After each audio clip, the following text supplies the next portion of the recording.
what this is about. It's about hidden agendas. So tonight we're going to have a look at Freemasonry and look behind the scenes as to what it really entails. Because most Freemasons, like in all secret societies, are fully unaware of what happens behind the scenes. You will remember that Gary H. Carr, in his work En Route to Global Occupation, gave a very similar expose. He also takes it through Kabbalism, Gnosticism to the Knights Templars. Then he misses out on the Jesuit connection, which is the military powerful arm controlling all these things. And he has Freemasonry control Marxism, American European secret political societies, international banking elite, and then, scarily, the World Council of Churches. Now, this is not me saying this is this man, and he is no small fish. And theosophical societies, together with many cults, then constitute what is known as the New Age movement. And the New Age movement is much larger than what we believe just to be a few esoterics doing their thing. It culminates in an entire system which is to unite the entire world, and the World Council of Churches will play a very prominent role in this mechanism. So it's very important that we know what Freemasonry stands for. The outer shell of Freemasonry proposes to sell whatever religion is prominent in that area. So, for example, if you are living in a Muslim country and you belong to Freemasonry, then the religion that is propagated at the level of the people and at the lower level of Freemasonry will be Islam. If you are living in a Jewish environment, then of course the religion will be Judaism. If you are living in a Christian environment, then the Bible will be the central book in a lodge, and as far as the lower echelon of the members is concerned, Christianity will be the basis for the movement. But in actual fact, if it is controlled by another power inside, then the picture can be totally different. Morals and Dogma, the very highest source in Freemasonry, page 870. The Templars, like all other secret orders and associations, had two doctrines. One concealed and reserved for the masters, which was Johannism. The other public, which was the Roman Catholic. It's quite straightforward. So there is a doctrine that is being taught to the masses, and the masses are the uninitiated. Marx called them cattle. They are also called catechumens. They are called goyim. They are called all kinds of derogatory names. Now, if the outer shell, the tip of the Templars to the people, was Catholicism, they also, of course, adopted a very pious garb and pretended this was the crux of their religion. But on the inside, they had another religion. And the order that they ascribed to is Johannism. Now, we have many orders of St. John today. Many orders. Well, just think about some of the large organizations. You have cathedrals to St. John, where some very strange things happen, as we will see as we go along over time. We have St. John's Ambulance, for example. You know, we could go on and on and on and on. I don't want to go into too much detail here. All of these are organizations which are philanthropic, seem to be doing a very good thing. They run many, many hospitals. They give huge sums of money to the poor and to children's hospitals, to the crippled people in the world. And being so philanthropic, it is very hard to pin something negative to organizations that appear to do so much good. And this is actually the best cloak into which to clothe something else that should not be discovered. So whenever you see Johannism, supposedly of course, from John the Baptist, then eye it with suspicion. So two doctrines, one to the outside and one to the inside. Morals and Dogma, page 820. The Templars were gravely accused of spitting upon Christ and denying God at their receptions, of gross obscenities, conversations with female devils, and the worship of monstrous idol. Now, we discussed that in the previous lecture. The end of the drama is well known, and how Jacques de Molay and his fellows perished in the flames. But, now this is the highest source of Freemasonry. But before his execution, the chief of the doomed order organized and instituted what afterwards came to be called the occult, hermetic, or Scottish Masonry. In the gloom of his prison, the Grand Master created 4 metropolitan lodges, at Naples for the east, at Edinburgh for the west, at Stockholm for the north, and at Paris for the south. The initials of his name, JBM, found in the same order in the first 3 degrees, are but one of the many internal and cognate proofs that such was the origin of modern Freemasonry. That's from the horse's mouth. So the Templars aren't really dead, but still alive. In fact, in the York Rite, there is a level which is the Templar level. So everything is there. The 32nd degree of Masonry, Sublime Prince of the Royal Secret, that's the highest level of Scottish Freemasonry. There is one higher degree, the 33rd degree, but that is an honorary degree. So the highest level of Freemasonry is the 32nd. Again, Morals and Dogma. The occult science of the ancient Magi was concealed under the shadows of the ancient mysteries. It was imperfectly revealed, or rather disfigured, by the Gnostics. They don't show the whole picture. It was guessed at under the obscurities that covered the pretended crimes of the Templars, and it is found enveloped in enigmas that seem impenetrable in the rites of the highest Masonry. Do you have that? So out of the horse's mouth, the mystery of the ancient Magi and the shadows of the ancient mysteries are present and known to the highest levels of Freemasonry. None of the lower levels know anything about this. They come into the lodge and they think it is a Christian society with, well, at least with Christian flavor, if they're in a Christian lodge, and that they are a brotherhood for doing good unto others. Well, this is San Salvador. This is in Mallorca, where the Templars, of course, found protection under the Spanish kings. And if you go into the Templar enclave, you will find on the altars of the churches, remember that the Templars were an order of the Roman Catholic Church, like the Jesuits are today, the most powerful order within the church. So they were the most powerful order in the church that controlled not only the military aspects, because they were knights, but they also controlled the financial aspects. And the double-headed eagle was part and parcel of their symbolism. 2 heads. Janus had 2 heads. He looked forwards and he looked backwards. If you go into the other churches, you will find them on the altars. There it is above the altar of the churches on Mallorca. Now this is Rosicrucianism. The rose is a symbol of their deity.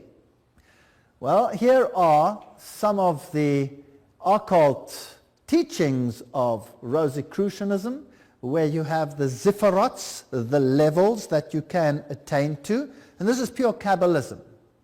Now you must understand that in the Kabbalah, it is not Yahweh who is the true ruler, it is Lucifer who is the true ruler. But we will come to that as we come later. And the ziphirots are emanations of his appearance. So let's ask Morals and Dogma again what it has to say about the Kabbalah, which, by the way, is called the most holy Kabbalah today. The Talmud is called the Holy Talmud, and the Bible is just called the Torah.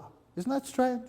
The Bible is called the Torah, and then a book of rules that never appear in the Bible is called the Holy Talmud. And an occult book is called the Most Holy Kabbalah. And I would like to venture so far as that there are very, very, very few rabbis in the world today that are not Kabbalists, which is scary. The Holy Kabbalah, or tradition of the children of Set, this is of course not true. According to this doctrine, then Set would have been an apostate already. Or they turn it around, they say not an apostate, an initiate. So there's an internal doctrine for the initiate and a public doctrine for the goyim, for the cattle, just to keep them occupied.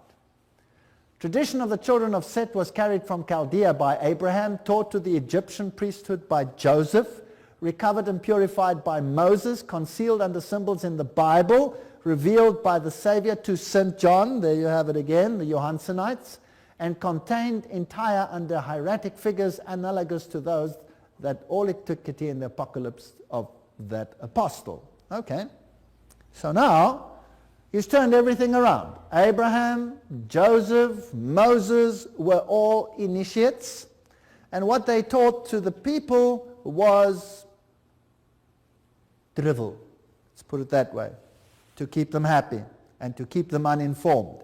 But on the inside they had another doctrine. Now that's of course not true, because Moses wrote the Torah.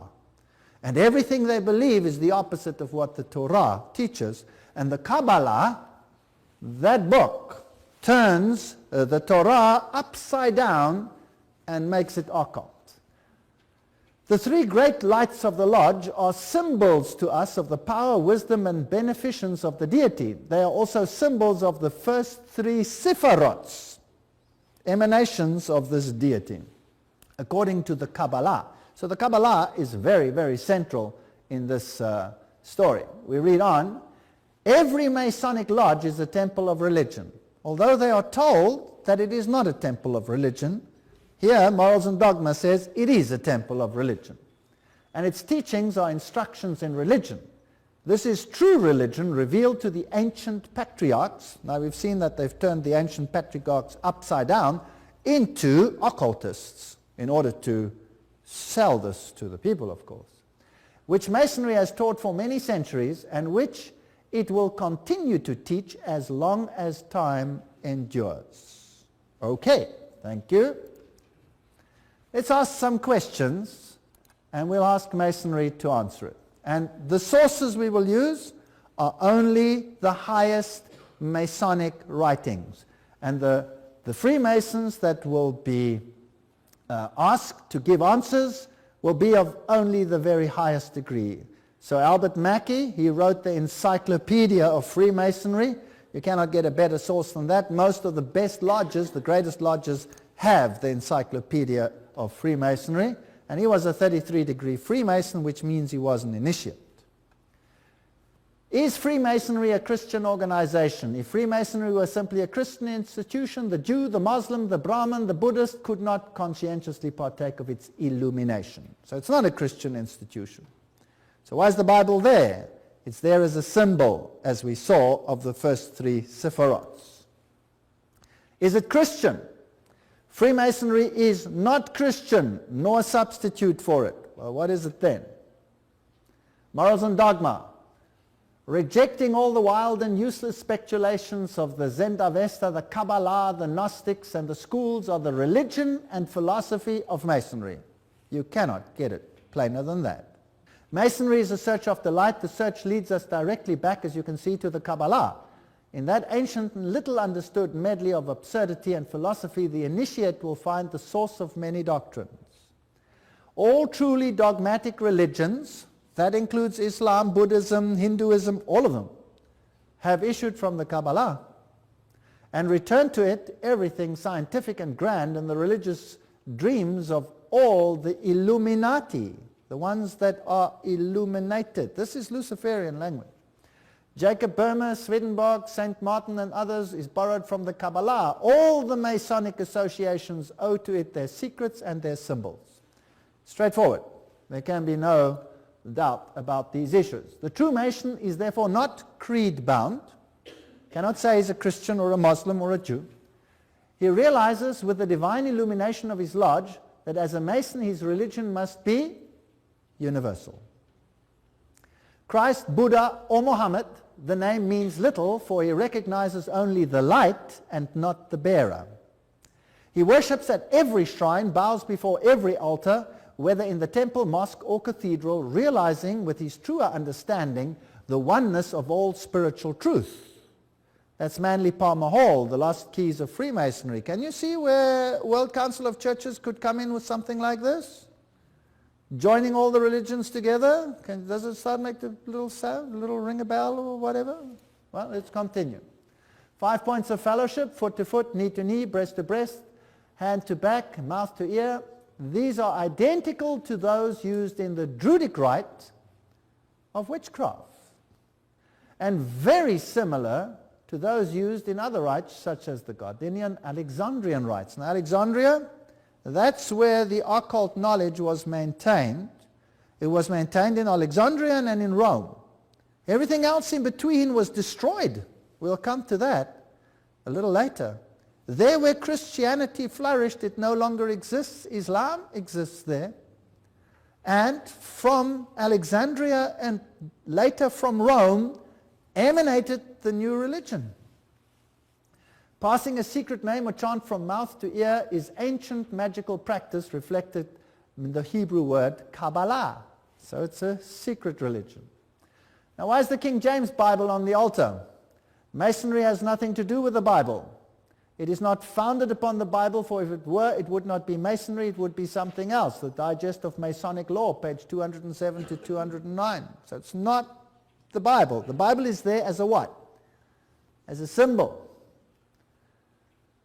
But what about God and his Son Jesus Christ? Humanity in toto then is the only personal God. Here again we are talking about high Masons revealing their information. Humanity. Have you heard of the Humanist Manifesto and humanism in general? Right, this is a fascinating quote from Morals and Dogma. I read this entire book. It's the most heavy reading I've ever done in my life. I wouldn't suggest anybody reads it. It's such a pain in the neck, but nevertheless. The Bible is an indispensable part of the furniture of a Christian lodge. This is in the original, this cursive. Only because it is the sacred book of the Christian religion. The Hebrew Pentateuch in a Hebrew lodge and the Quran in a Mohammedan one belong on the altar. And one of these, and the square and the compass, properly understood, are the great lights by which a Mason must walk and work. Okay, which one? Which one of the three is the great light? Well, you have three choices. It could be the Bible, it could be the Pentateuch, or it could be the Quran. I won't reveal it to you tonight, but it'll get clear which one it is. Masonry teaches that redemption and salvation are both the power and the responsibility of the individual Mason. Saviors like Hiram Abif, they have a ritual where they go through the raising of Hiram Abif, can and do show the way, but men must always follow and demonstrate each for himself his power to save himself. To build his own spiritual fabric in his own time and way, every man in essence is his own savior and redeemer, for if he does not save himself, he will not be saved. All right, now it's getting a little bit clearer. Do we need Jesus Christ in all of this? Not really.